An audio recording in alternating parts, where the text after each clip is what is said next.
When I was 16, I was a jerk. I'll be the first to admit it. I was brutally mean to my parents and siblings. I had a don't care attitude, and I spent a lot of time having a pity party because I didn't have the coolest clothes or the most high-tech gadgets. I didn't value life, as with most teenagers. I also acted tough with my friends and peers. I was that guy with a cocky, don't care attitude, letting everything roll off my back. Until the night I'm about to tell you about. This night changed my life significantly, and since then, I've done a complete 180. My friends and I decided to let ourselves into the vacant house on our street in Shreveport, Louisiana, where a violent crime took place just less than a year prior. I know. Before you come at me, I realized very quickly how stupid it was once the evening progressed. And I especially understand now that I have kids of my own, even though they're still far too young to do stupid things like this. A quick, not too detailed backstory on the house.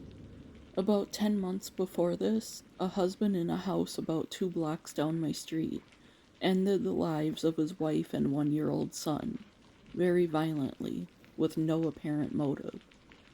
From all accounts, he just snapped. The court case against him was still in the very early stages at this point, and he was being evaluated for insanity. So, our adolescent brains thought it would be fun to go check out the house, having heard rumors that it was haunted, and that the extended family hadn't been to the house except to retrieve personal belongings of his wife and kids.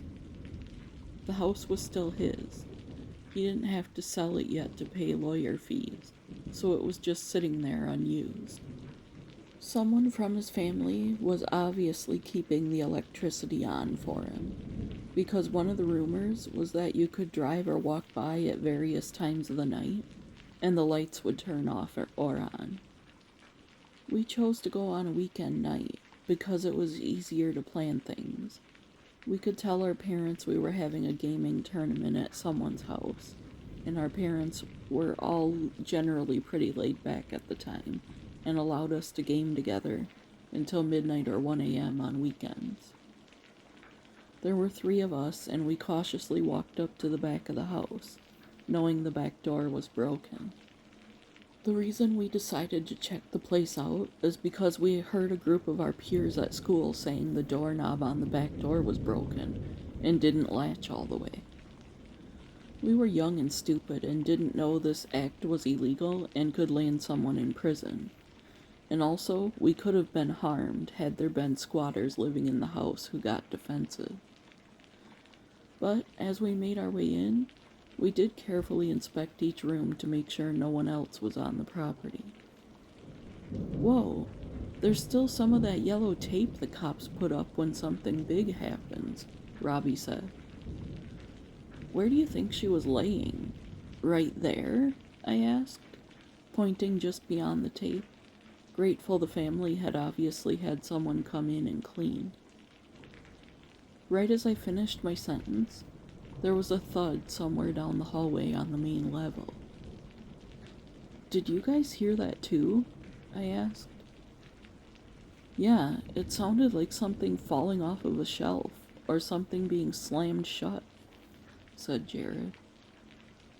If one of us goes, we all go.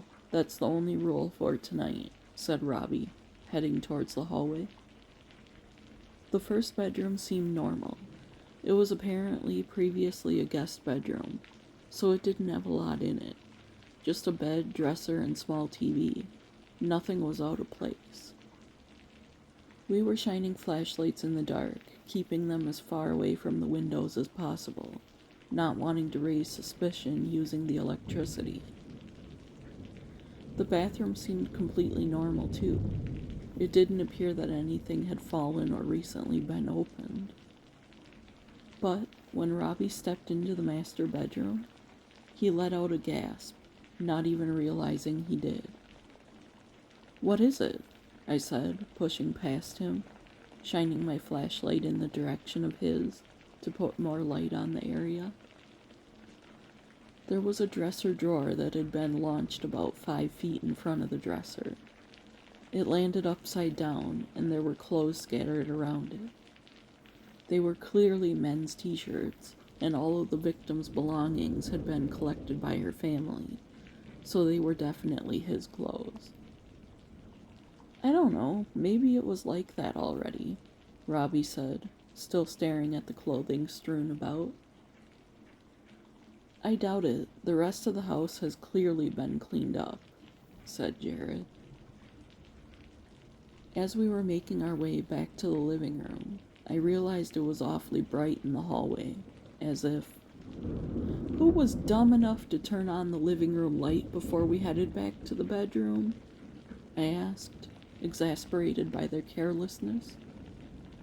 Not me, I went first, Robbie said, sprinting to turn the light off.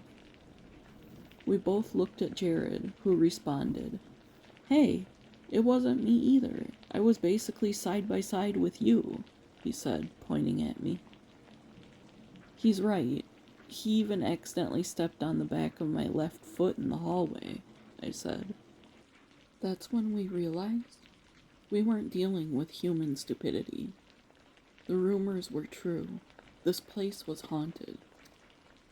We wouldn't have any room to dispute that fact, because the next thing we knew, 2 doors slammed somewhere in the back hallway, and the kitchen and living room lights flickered on and off.